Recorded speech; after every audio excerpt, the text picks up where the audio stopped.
Bom dia, vamos lá, vamos dar início mais essa semana, na semana que envolve, nosso Setembro Amarelo. E aqui, como a gente tem feito, nesses últimos dias, esse encontro de bate-papo, essa conversa que a gente está fazendo com pessoas que trabalham, pessoas que conhecem, pessoas que entendem bastante do que é a preservação da vida, porque o foco nosso é esse, o foco nosso é a preservação da vida. E hoje eu vou ter o prazer de estar aqui batendo papo, de estar conversando com o Dr. Hugo Porto, que é promotor de justiça, e ele está hoje à frente do projeto Vidas Preservadas. Então vai entrar aqui e a gente vai poder bater um papo. Eu vou só chamar ele aqui.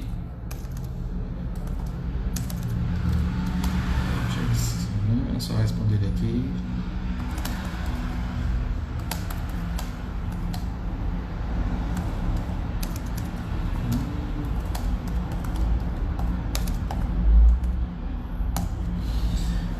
Bem, além desse bate-papo que a gente está aqui, já entrou aqui o Hugo, eu já vou chamá-lo, mas eu vou lembrar vocês, nós estamos com aquela campanha da escuta, da escuta qualificada, que vai até o final do mês. É só você entrar no www.setembroamarelahnl.com.br, escolher o horário profissional e ter essa escuta, tá? Eu vou chamar o Dr. Hugo para a gente não perder muito tempo, até porque a gente tem um tempo bem restrito, todo mundo sabe, na questão do horário.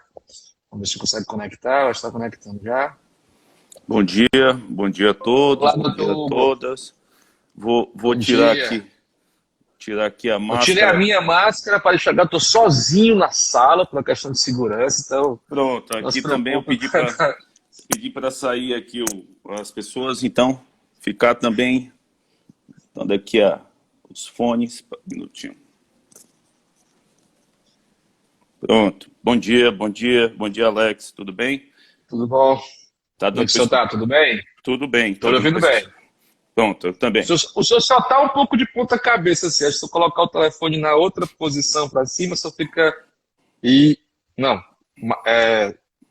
em pé mesmo, né? Isso, pronto. Tá. Isso, agora ficou excelente. É porque fica com o fone, tem a conexão embaixo. Tem a conexão embaixo, na vertical, mas tá equilibrado. Deu certo.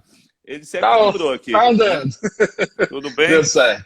Bom dia, Alex. Doutor, bom dia a todos. Tudo bem? Bom dia. Primeiro eu queria agradecer, o seu tempo, agradecer o senhor poder estar aqui conosco conversando, e contribuindo, explicando muito para conhecer um pouco desse trabalho que é feito pelo programa Vidas Preservadas, Dr. Hugo é promotor de justiça e hoje está à frente do programa Vidas Preservadas, mas eu queria que ele começasse esse bate-papo com todos que estão aqui presentes, se apresentando, falando um pouco sobre ele, sobre o Dr. Hugo. Bom dia, Alex. Primeiro, eu quero agradecer profundamente aqui a oportunidade de poder falar com os seus ouvintes, falar com a rede de proteção, com esse time de voluntários que sempre está disposto a contribuir em prol da vida. Dizer da alegria também de a gente fazer isso num mês tão importante, de sensibilização como o mês de setembro. Como você bem colocou, eu hoje estou aqui na coordenação do Vidas Preservadas, mas essa coordenação é uma palavra até um pouco, diria, formal, porque a nossa coordenação ela é de todos. O Vidas Preservadas eu costumo dizer que é esse hub, eu não gosto de usar muito o anglicismo, mas o hub parece que, quando você fala de hub, já tem uma mensagem aí bem pronta. Mas é um convergente de esforços, de ações, de voluntários, de boas cabeças e boas disposições em prol da vida.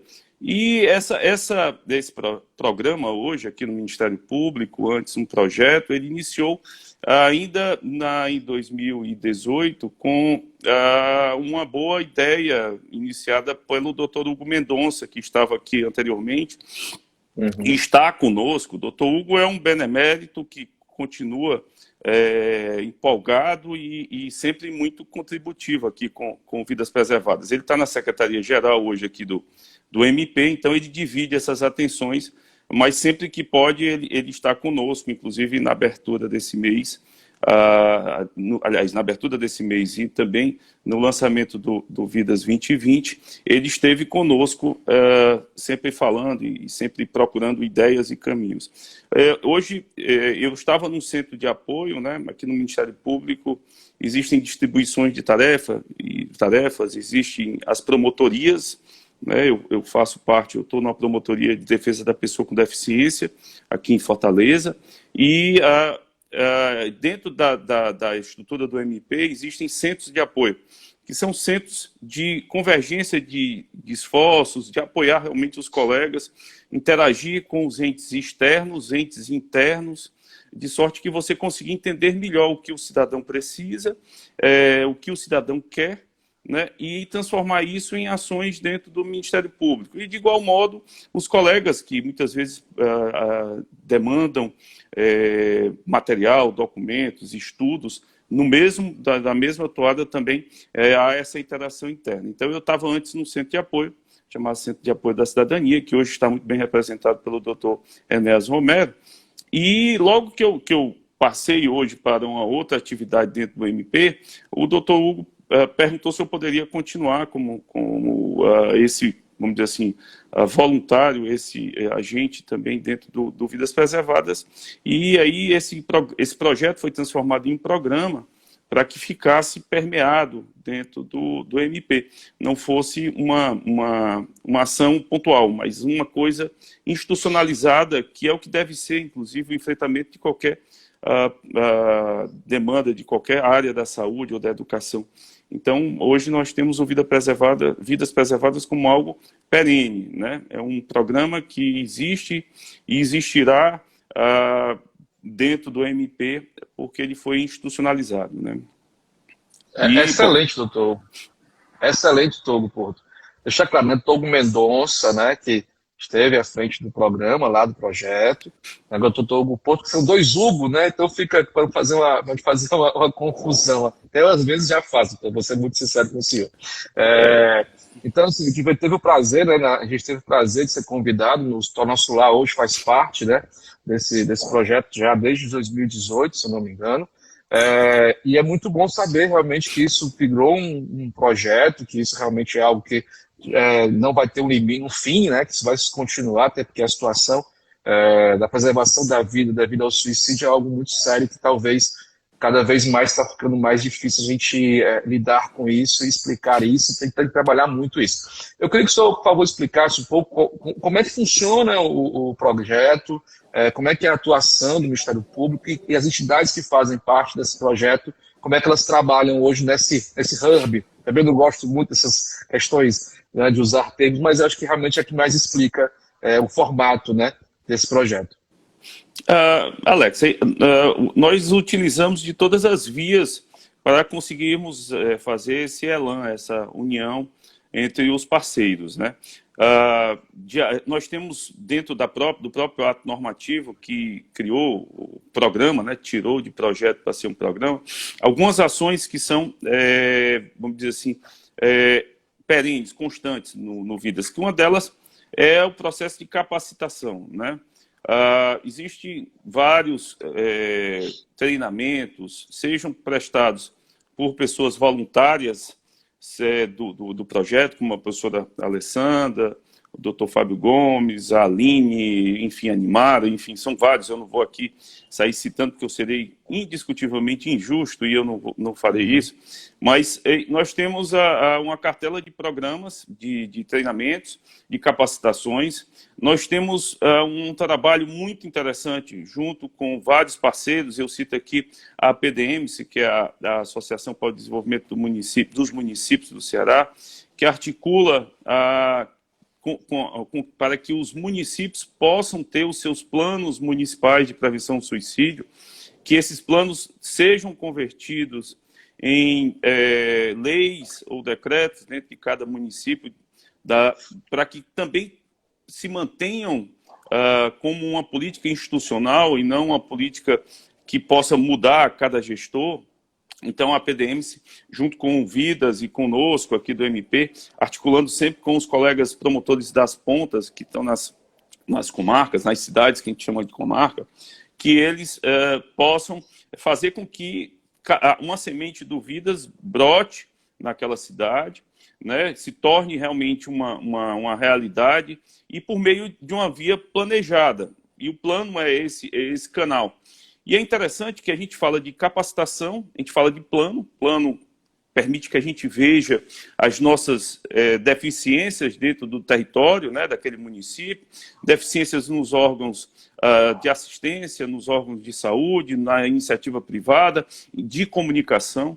Então, essa capacitação, ela tem hoje, nesse ano, uma interação ainda mais forte com a Escola de Saúde Pública, para que possa ser melhor especializada a formação desses planos, que possam ser compreendidas a importância de você ter, por exemplo, em uma determinada cidade, a compreensão do fluxo para quem mandar. Por exemplo, sexta-feira agora, nós estávamos discutindo junto com vários parceiros do Vidas Preservadas, do setor público, do setor privado, o fluxo de prevenção do suicídio, ou seja, como acionar, quem, por quê, qual seria o protocolo, a velocidade disso, quem deveria ser demandado, enfim, que isso fosse, primeiro, maturado.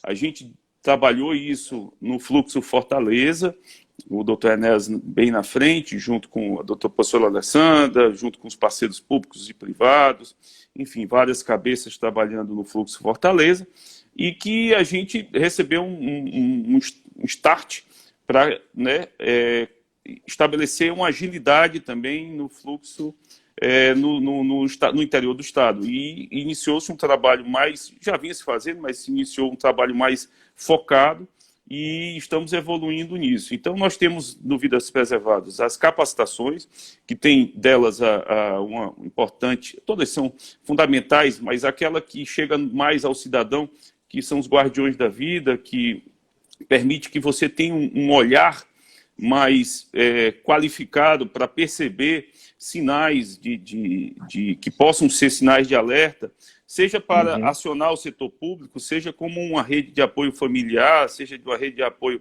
comunitário, social. Você precisa qualificar-se melhor e também se comunicar melhor, né? A gente sabe que o fenômeno do suicídio, ele é um fenômeno da diversidade. Ele não guarda nenhum tipo de particularidade para um setor específico, ou um segmento etário ou social. A gente sabe que ele é, nesse aspecto, super, vamos dizer assim, ele é diverso.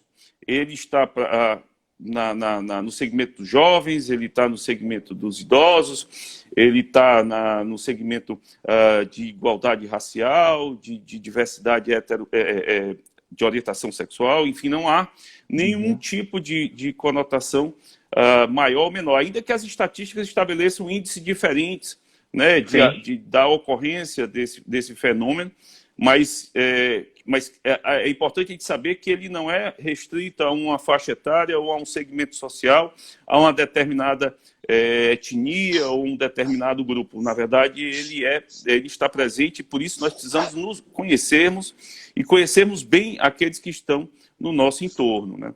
Então, ele tem isso, tem as capacitações, a capacitação também para os planos municipais, como eu comentei, a formação dos fluxos e também, Alex, uma discussão que está aberta sempre, que é o fortalecimento da RAPS. A gente não tem como fazer política pública sem ter pelo menos 3 grandes eixos, né? Orçamento, nós precisamos ter orçamento. Política pública sem orçamento é apenas uma ideia, uma vontade, não é uma concretude de ações.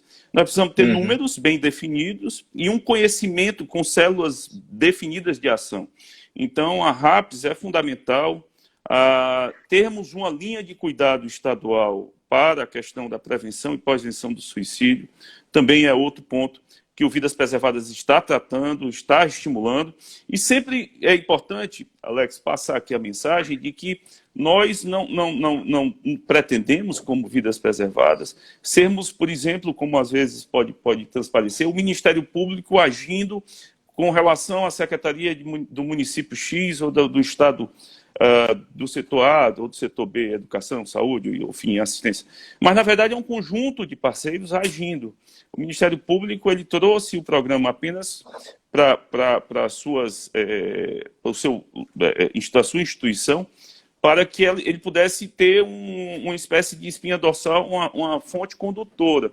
Mas sempre que a gente senta, e hoje nós sentamos virtualmente, né? Cada vez mais, trazendo gente das mais diversas localidades do Brasil, do mundo, e a gente senta no intuito de ouvir os parceiros e tendo também os entes do setor público como parceiros.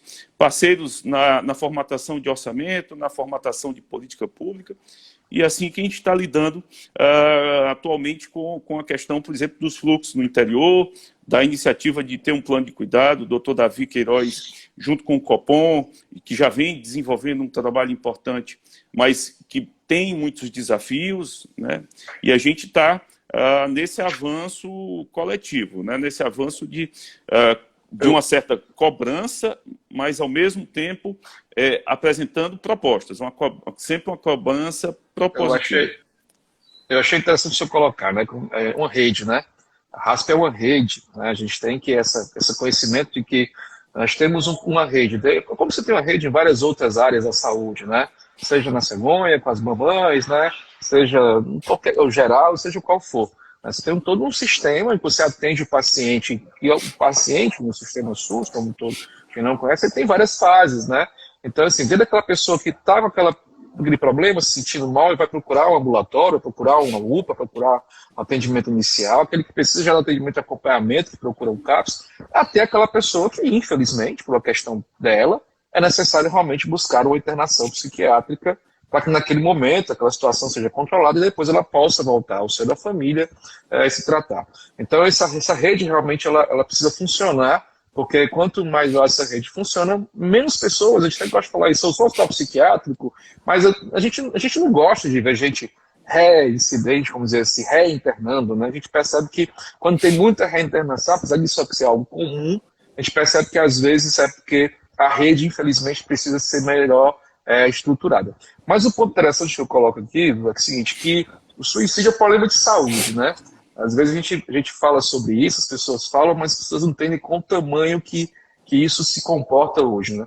Então, assim, o próprio estado do Ceará, eu fui buscar alguns números, está lá no site do Vidas Preservadas, a gente teve um aumento de 32% de 2010 a 2018 no número de suicídios. Então, a gente teve 478 casos em 2010 e pulamos para 643 casos em 2018. Né? Ou seja, e ainda tem aquela questão da subnotificação, né, doutor? A gente sabe que esses casos são os casos que foram notificados como suicídio, mas há vários casos que estão aí, que a gente sabe, tem coisas que não são notificados em relação a isso. Isso me chama a atenção, esse crescimento. E aí você vai olhar que por mais como o senhor colocou, a gente não tem idade, não tem sexo, não tem etnia, mas é impressionante como se comportou dentro de uma área de 20 a 49 anos, teoricamente são jovens, né, pessoas ativas, né, pessoas que estão produzindo, e mesmo assim, mais de 50% dos casos se colocou nessa faixa etária. Eu destaco isso, mas para dizer assim, não tem idade, não tem sexo, não é porque está trabalhando, não é porque é produtivo, porque como é que um jovem vai se suicidar? Está aqui, os dados são claros. Fale um pouco mais sobre essa situação hoje do suicídio ser um problema realmente de saúde, não só a questão de prevenção, está realmente levando isso muito sério na nossa sociedade, né? É muito interessante e importante essa abordagem, essa lembrança, Alex, porque, por exemplo, a gente tem ainda uma sobrecarga em virtude da pandemia. A gente teve um sobreestresse, né? A pandemia nos trouxe uma outra realidade imposta de forma abrupta. De repente, nós estávamos trafegando nas ruas, estávamos indo ao trabalho, enfim, as crianças estavam indo para suas aulas e, de uma forma muito imediata, houve uma secção, né? Paramos isso e paramos, inclusive, de nos relacionarmos com aqueles parentes, com aqueles amigos, com aquelas pessoas de uma forma presencial, né?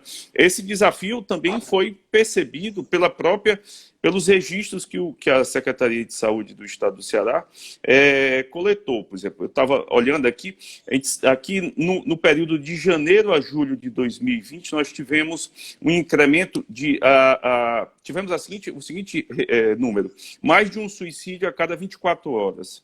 Ou seja, nós tivemos 306 pessoas que morreram com a causa pautada no suicídio, como você bem colocou. E detalhe, desses 306, 90% foram do sexo masculino, né? Que, ainda que seja um fenômeno multifatorial, a gente sabe a presença do homem, né, nesse processo é bem marcante, talvez pela característica, a ousadia, a forma mais, às vezes, agressiva, e eu não estou aqui estigmatizando, mas os números apontam realmente uma presença mais agressiva e nos eventos de violência das pessoas do sexo masculino.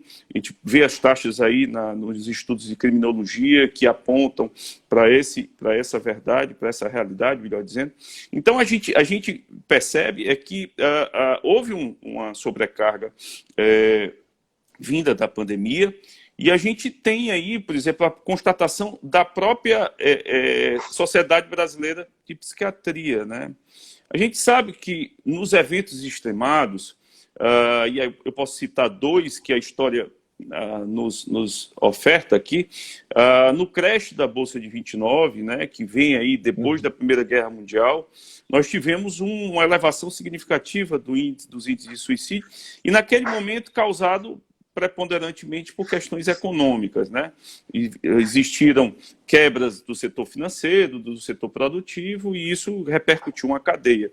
A gente teve algo também semelhante com a questão da gripe espanhola, em 1918, e a gripe espanhola também é importante que a gente veja que ela teve uma relação imediata com o final da Primeira Guerra, no curso da Primeira Guerra Mundial, né? Então, nós tivemos um evento de massa, de violência nunca vista antes, como a Primeira Guerra Mundial, e em sequência, né, durante esse momento, a questão da gripe espanhola. Portanto, e a pandemia também veio a trazer também essa percepção, né? 92% dos psiquiatras ouvidos no Ceará informam que receberam novos pacientes nos meses de março e de abril. Então, esse número aponta para um agravamento, sim, das condições, e a gente precisa estar atento, né? Tanto e a gente fala aqui de rede, né? Tanto da rede de profissionais da área de saúde, quanto dos profissionais da área de educação. As escolas estão num processo de retorno, né? A gente precisa compreender esses alunos voltando e como eles vão voltar. A interação, nós estamos há 7 meses com uma dinâmica diferente de vida e de interação, e também por conta também do que a gente viu, isolamento social, houve, infelizmente, contatos e perdas que gerou o luto, tivemos situações que aumentou aumentados os índices de violência doméstica.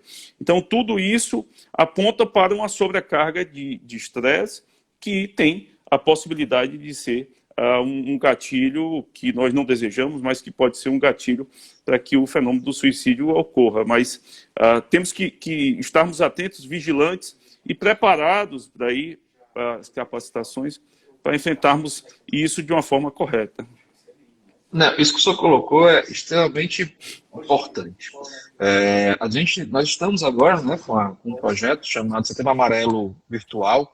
Nós estamos fazendo escuta, né, qualificada online. Nosso lar, né, ele decidiu não ficar, não vou fazer nada, não vamos fazer alguma coisa assim. A gente tem a obrigação, sim, a gente tem isso como algo nosso de trabalhar esse período, principalmente em setembro, esse tema, e nós estamos com isso qualificada, né? Então, a pessoa entra no site www.setembroamarelahinl.com.br e lá ela pode escolher um horário, um dia até o final do mês, fora sábado e domingo, para receber uma escuta qualificada, né? Então, profissionais da área de saúde mental que estão lá para escutar. e me chamou a atenção. O senhor colocou muito bem, e até eu tinha pego isso aqui também, as informações, a quantidade de homens, né, quanto o homem, né, seja qual for o motivo, acho até interessante isso, comete mais suicídio do que as mulheres. E aí veio um outro lado, né? A gente olhando aqui as pessoas que nos procuram nesse período agora, que se inscreveram para receber a escuta, o 90% são mulheres, né? Praticamente pouquíssimos homens têm procurado a escuta. E a gente trabalhando também aqui no hospital, fazendo aqui os levantamentos há um tempo atrás, doutor, a gente percebeu o seguinte: nosso cliente, vamos dizer, não era o homem, por mais que eu tenha, a grande maioria homens, praticamente 70% do nosso trabalho aqui, quase 70% do nosso trabalho são vagas masculinas. Mas quem traz um homem ainda é a mulher, né? A mãe, a esposa, né? E é interessante esse ponto você perceber que nós, homens, infelizmente, né? Talvez esse nosso lado mais rude, né? Talvez essa coisa de, não, nós não somos frágeis, né? Nós podemos ter fraquezas, né? Ainda mais, aí eu vou puxar para nossa sardinha nordestina, né? Cearense, homem macho, né? Ele não pode dizer que está frágil, né? Ele não pode se permitir. E eu vou te colocar, como colocou aqui já uma das suas profissionais, a Suami, na entrevista que deu semana passada, o suicídio não é de uma hora para outra, né, doutor? A pessoa não amanhece hoje aqui, bem amanhã vamos matar. Isso é uma construção, né? É longa, é um processo que você vai construindo até você chegar de fato a realizar, não é de hoje para amanhã. Então a gente tem esse lado, é muito interessante isso. Como é que o Ministério Público tem visto isso? Tem alguma ação específica? Foi discutido em algum ponto? Porque são números bem gritantes, né, doutor? Tem algo assim pensado? Novembro está chegando aí, novembro dos homens, vamos dizer assim, né? Novembro azul. Tem algo em relação a isso sendo discutido, doutor? Alex, primeiro eu queria parabenizar aí pela iniciativa da escuta, né? É fundamental, principalmente nesse período que os 15 CAPs de Fortaleza tiveram o seu funcionamento reduzido, né? A gente sabe que as consultas, os atendimentos eletivos, eles foram sobrestados em virtude de todas as regras da pandemia, que foram impostas pela necessidade da pandemia, e isso é uma iniciativa importante. Parabenizo, ouvir sem julgamento, né? Ouvir com a mão acolhedora, ouvir com um laço, né, de aproximação fraterna é fundamental, é importantíssimo que a gente saiba disso. E eu acho que talvez em cima do que você colocou, eu acho que nós nordestinos, nós cearenses, nós somos, e eu vou cometer aqui talvez um sacrilégio, porque eu não tenho uma comprovação científica sobre isso, mas sempre tive essa vontade nas minhas ideias aqui, eu acabei sempre assentando dessa forma, que nós fomos colonizados, nós somos vaqueiros, né? Nós fomos colonizados pelo interior para chegarmos ao litoral, nós somos guerreiros do sertão, e daí somos fortes, né? Somos antes do sertanejo, antes de mais nada, é um forte, já dizia o grande escritor. Então, eu acho que essa fortaleza, ela na parte do homem, ela parece que tem que ser de dentro para fora. Eu mostro a minha fortaleza pela minha compleição, pelas minhas atitudes. Mas internamente, o homem ele tem menos, vamos dizer assim, abertura para trabalhar as suas fortalezas internas, porque eu não posso mostrar que eu tenho alguma fraqueza, né? E quando a gente sabe que o ser humano tem e deve ter fraqueza, porque senão não seríamos seres humanos, seríamos robôs, né? Que a inteligência artificial não nos discute, né? Mas que ela fique lá e nós aqui trabalhando esse calor humano. Então o Ministério Público percebe a necessidade de trazer mais próximo os homens, e a gente tem percebido, verificado isso, muito mais, Alex, na figura de, como você bem colocou, de trazer mais a mulher para esse debate.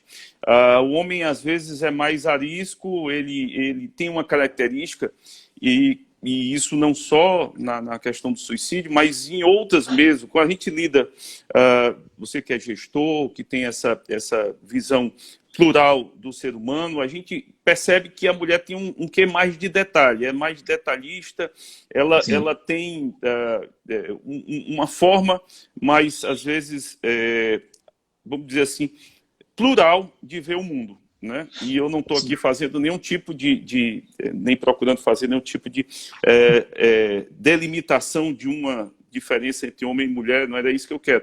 Mas a gente percebe isso, porque talvez na questão da maternidade, da formação, e esses detalhes são fundamentais. O homem, em grande parte das vezes, tem outras habilidades, mas em relação aos detalhes, às vezes não é muito o ambiente que ele trabalha. Então, os cuidados, antes de mais nada, me parece que são pautados nesses detalhes.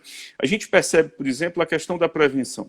Se você é uma pessoa que se preocupa com a saúde, por exemplo, sua saúde pessoal, vai dentro das possibilidades que você tem, acompanhando sua saúde, fazendo os exames, tomando as medidas necessárias com relação a algumas prevenções, como o consumo excessivo de álcool, de sal, de açúcares, enfim.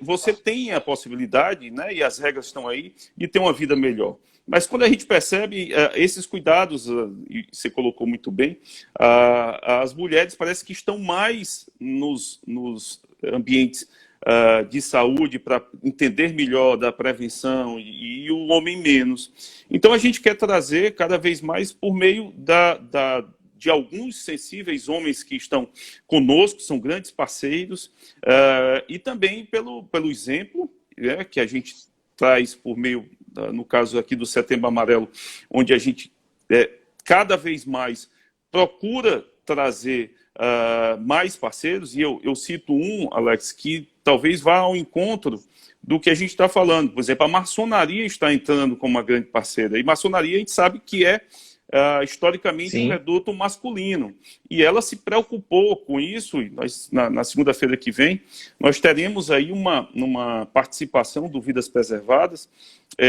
para a maçonaria, não só aqui no Ceará.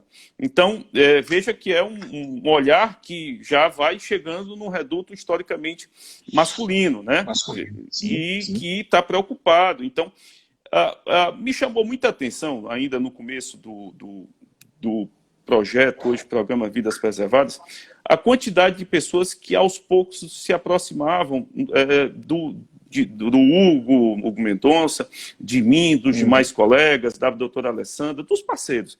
E às vezes a gente não sabia que estava tão próximo da gente uma realidade, né? Então ela não vê sexo, ela não vê, como a gente comentou, faixa etária, ela não vê orientação sexual, ela não vê segmento social. E me surpreendeu a quantidade de pessoas próximas que queriam entender melhor sobre essas ações e como poderiam ser parceiros transformadores. Ou seja, algumas pessoas são até muito discretas e agem bastante, mas são muito, vamos dizer assim, reservadas, mas que têm prestado uma contribuição fantástica. Às vezes dentro do prédio, mora num condomínio e tem ali um agente de profusão dessas boas informações que nós estamos tendo aqui. Por exemplo, eu ainda no começo do projeto, não detinha a informação de por que a mídia, a imprensa, ela não divulgava tanto e tinha tanto tabu em cima da questão do suicídio, né? E isso foi um dos bons, dentre várias outras ações, mas um dos bons momentos do Vidas Preservadas, que é trazer a mídia para perto para comunicar corretamente. Não é não comunicar, mas comunicar corretamente. Nós não podemos pegar um fenômeno social tão multifatorial como é o suicídio e deixarmos fora do debate, fora do conhecimento da população.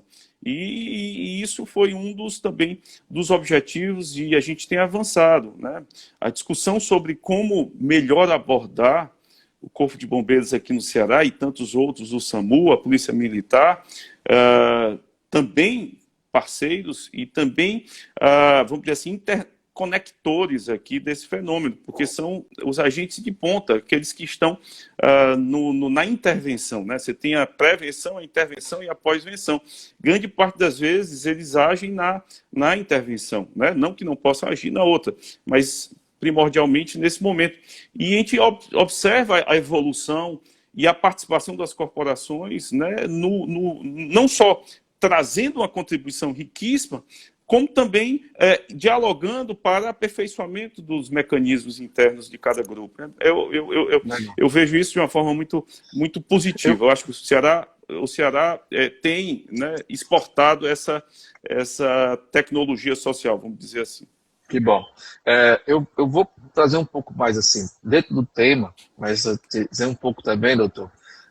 Existe, em realidade, um preconceito muito grande sobre adoecimento mental, né?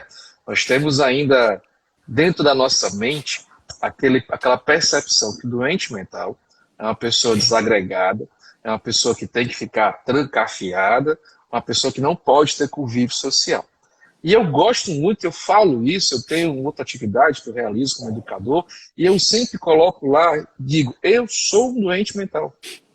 Mas sabe como assim você sou? Eu tive 2 crises de ansiedade, né, fortes, em que eu tive que ser colocado em observação dentro do hospital geral, me mediquei, me cuidei, e trabalho normalmente, né? As pessoas têm ainda uma percepção de que não, eu não posso dizer isso, eu digo ao senhor, porque dentro das empresas é muito forte isso, eu dizer que eu estou com um problema pode fazer com que meu chefe, né, o meu superior me coloque em uma segunda posição, até me demita, né? Só que eu tenho percebido, né, que isso tem acontecido com mais força, a discussão dentro das empresas, e até por causa desse período de pandemia, trouxe essa realidade muito à tona, né? As pessoas acabaram realmente sendo colocadas dentro de existe um trauma, né? A gente tem que deixar isso claro. Todo mundo para, todo mundo é para casa, todo mundo é trancafiado dentro das suas casas.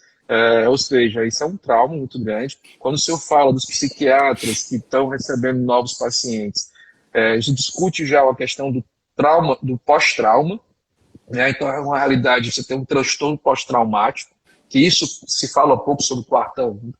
Então eu falo assim do senhor, assim, que a gente deveria discutir mais, talvez, antes mesmo de chegar no ponto de fazer a intervenção para evitar o suicídio, talvez, doutor, a gente discutir um pouco mais sobre que nós somos humanos, nós somos frágeis, e nós podemos ter vários tipos de adoecimentos mentais, seja a depressão, seja uma ansiedade, seja um transtorno bipolar, seja o que for, mas que isso tratado, cuidado, conversado, discutido, a pessoa vive normalmente como qualquer outro, tranquilamente, sem ter preconceito, né, doutor? Alex, você traz um ponto assim fundamental. Muito feliz o que você aborda, porque eu sou promotor hoje em Fortaleza de defesa da pessoa com deficiência. E a pessoa com deficiência, em grande parte das vezes, não se vê corretamente, porque busca-se um histórico de como as legislações, aí eu pego desde o começo da civilização, como as pessoas com deficiência eram excluídas do processo, excluídas do convívio social. E isso permeia ainda o imaginário. Por exemplo, a gente lida no dia a dia com essa fragilidade do conhecimento. Eu costumo dizer que a fragilidade do conhecimento, da formação, é que gera o preconceito, que vai gerar discriminação e, em cima disso, uma violência que pode ser uma violência física, mas pode ser uma violência estrutural, institucional, uma violência de negativos de direito. Então, a gente precisa, sim, sentar, precisa colocar, desde o começo da formação do ser, a importância da diversidade. A gente tem visto evoluções. Por exemplo, eu posso citar aqui, porque fui vamos dizer assim, um passageiro desse processo, porque minha mãe foi cadeirante 26 anos. Então, não se via um cadeirante numa calçada. Não se via um cadeirante num posto de trabalho. Não se via, e a minha mãe já partiu, mas a minha mãe nasceu em 45. Então, essa forma de lidar, inclusive eu na minha infância, eu na minha adolescência, eu na minha fase adulta, a gente acabou aprendendo no dia a dia, mas a gente percebia a dificuldade que os outros entendessem que não é uma cadeira de roda, não é uma determinada circunstância que tira o brilhantismo e a oportunidade de todos nós convivermos e essas pessoas exercerem autonomamente seus direitos, exercerem a produção do seu conhecimento. A gente, por exemplo, e quando eu estou citando na questão da pessoa com deficiência, Alex, porque a gente sabe que o conceito de deficiência ela vai da deficiência motora física, a deficiência sensorial, a deficiência intelectual e a deficiência mental. Então, faz parte desse contexto. Sim. E a gente ainda vive vamos dizer assim, uma ruptura do sistema manicomial, né? Ainda existem muitos que trabalham ainda com esse giro. E eu digo muitos, não apenas do setor profissional de saúde, de educação, mas no imaginário popular, né? As pessoas ainda lidam muito mal com isso. Então, a gente precisa formar melhor as crianças, formar melhor os adultos, informar, não só formar, mas informar de que pessoas com qualquer tipo de comportamento ou condição, melhor dizendo, elas não diferem, né? Elas são simplesmente pessoas com condições diferentes. Você falou muito bem a questão de eventualmente nós temos um transtorno de ansiedade, um transtorno de adaptação, um burnout. Quem não pode estar sujeito a isso? Todos nós. Então, assim, nós precisamos nos conhecer e sabermos que essas diferenças nos enriquecem. Nós precisamos respeitar, né, e fazer com que ela seja um motor de transformação igualitária da sociedade, e não obstáculos. Imaginemos nós, Alex, se nós não tivéssemos contado com mentes brilhantes, que eram pessoas que tinham algum tipo de condição de saúde física, ou mental, ou intelectual, enfim. Se nós tivéssemos prescindido dessas mentes, né? Quantos prêmios Nobéis vieram e que têm alguma particularidade, seja de que qualquer espectro da vida. E se nós seccionarmos ou não entendermos que o processo é inclusivo, é importante termos todos juntos para que a gente possa se desenvolver melhor. Eu já tive a oportunidade, Alex, aqui de ver, por exemplo, quando a gente fala de educação inclusiva, de pais questionando, não, meu filho vai ter algum tipo de atraso porque eu tenho pessoas com deficiência dentro da sala de aula. Isso é de uma brutalidade e de uma falta de conhecimento, porque ele não percebeu que o filho dele está sendo qualificado, o filho dele que não tenha deficiência, está sendo tão qualificado quanto o filho daquele que tenha deficiência, porque essa relação de troca do diverso é que vai formar um ser humano pleno.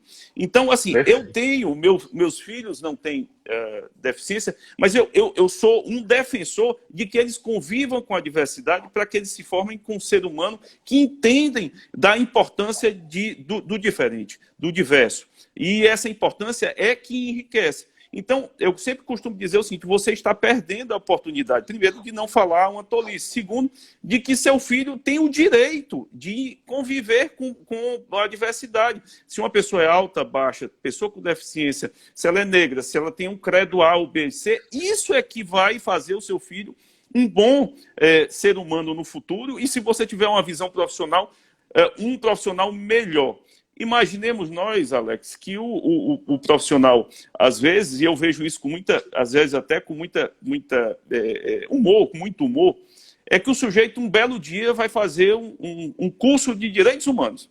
Ele entendeu, ele está sendo recrutado, e eu até advirto que os headhunters, hoje, os recrutadores de grandes empresas, estão querendo saber o que é que você faz fora do teu dia a dia técnico. O que é que tu faz no teu voluntariado? O que é que tu entende do diverso? Então, eu até chamo a atenção aqui para os ouvintes da importância de você se qualificar também fora. Se você é um médico, fora da medicina. Se você é um engenheiro, fora da engenharia. O que é que você tem dado para a sociedade em trabalhos voluntários? O que é que você entende de arte e cultura? O que é que você entende de ser humano? O que é que você entende de relacionamento? Como você convive com a comunidade que você está ali no seu entorno. Isso é importantíssimo. Aí, grande parte das vezes, o sujeito vai tentar se ocupar, tentando uma posição na área de tecnologia, na área de engenharia, enfim, de administração, vai ser um executivo, sei lá, de uma empresa X, ou do poder público.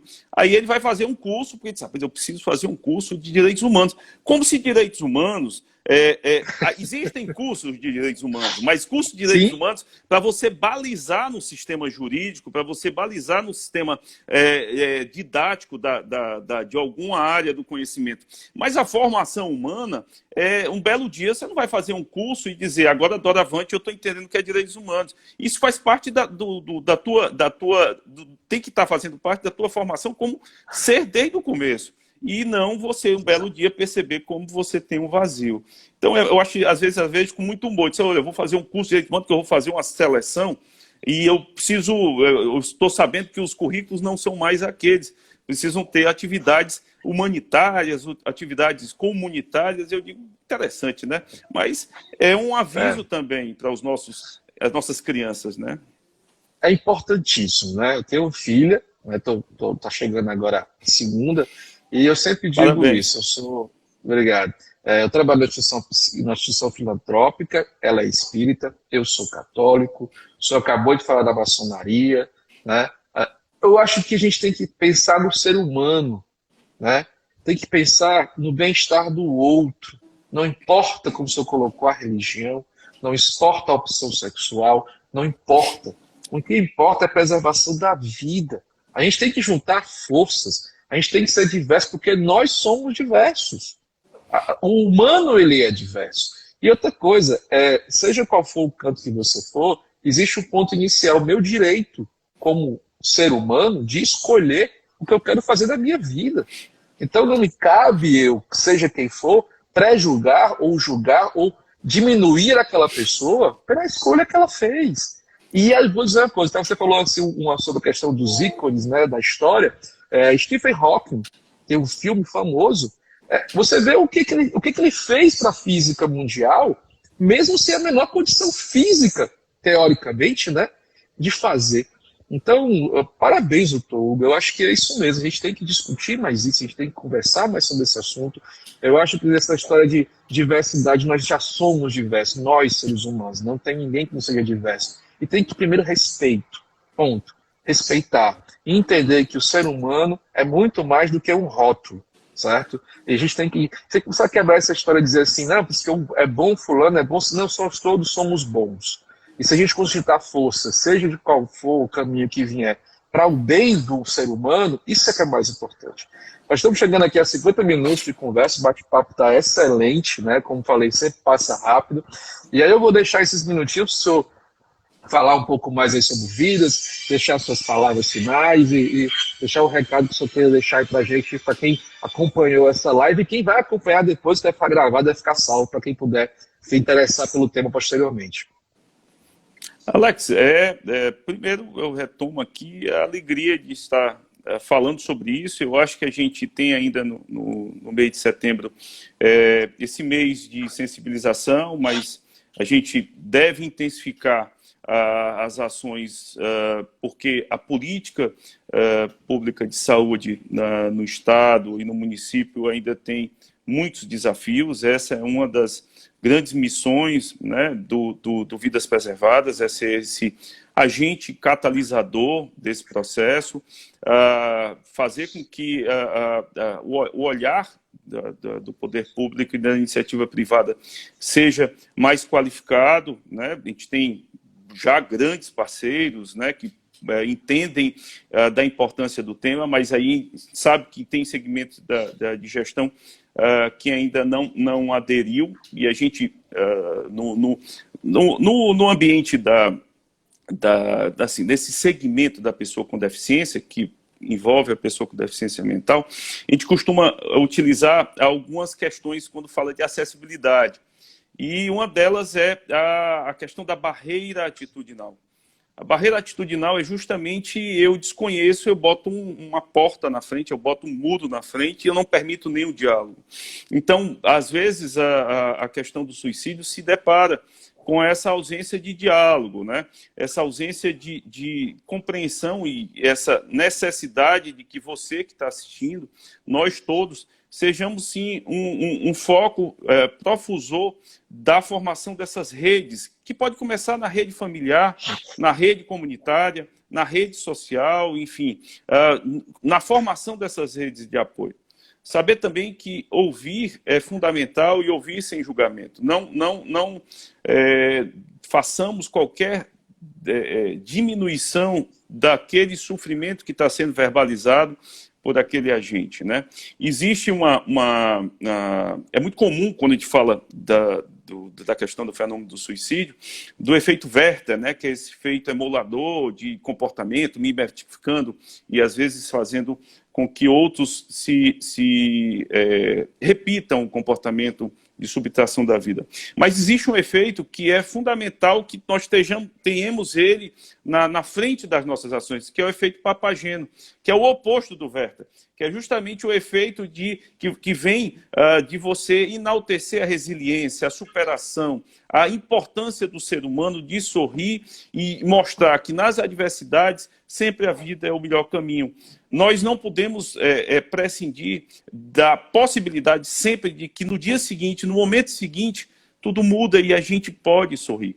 Então, tenhamos o efeito papageno, que seria o oposto do Werther, né?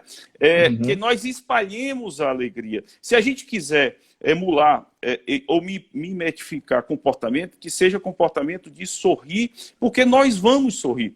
Quem tiver momentos, e todos nós temos momentos de algum tipo de sofrimento, de algum tipo de limitação, mas saiba que no segundo seguinte, sorrir sempre é possível. Então, a questão do suicídio, ela envolve as mortes que são evitáveis. Um segundo muda tudo. Então, coloque sim a mão no ombro da pessoa, coloque sim, envolva com fraternidade as palavras que chegam, não julgue, pelo contrário, acolha, porque esse é o caminho de a gente trazer uma sociedade melhor. Nós vivemos um momento, Alex, você colocou bem, a questão das diferenças e da diversidade. Nós vivemos um momento mundial, não é só aqui no Brasil, da intolerância.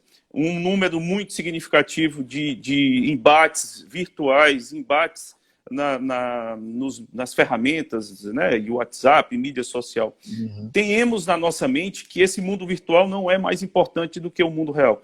Muito pelo contrário, muita gente está enveredando por um caminho virtual muito mais intenso do que o caminho do ser humano, do caminho de conviver com o seu vizinho, conviver bem com o seu amigo. Perdemos amigo porque o sujeito entende que a sua importância de ganhar um debate é maior do que a importância de preservar e ganhar um bom dia com os amigos e com as amigas. Então, há uma incompreensão que a gente precisa botar na pauta sempre, de que essa intolerância ela não traz um bom caminho, muito pelo contrário, e que a convivência com os amigos, a perenidade de amigos históricos, amigos de infância, é muito mais importante do que vencer um belo debate que às vezes não leva a nada, e esses debates têm trazido, sim, momentos de ruptura que a gente precisa estar atento.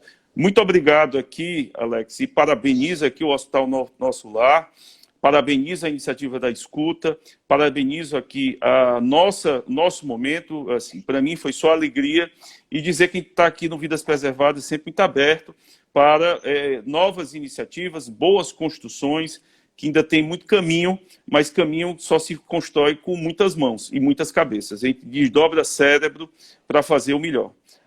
Parabéns, viu, Alex? Doutor Hugo Porto, eu lhe agradeço.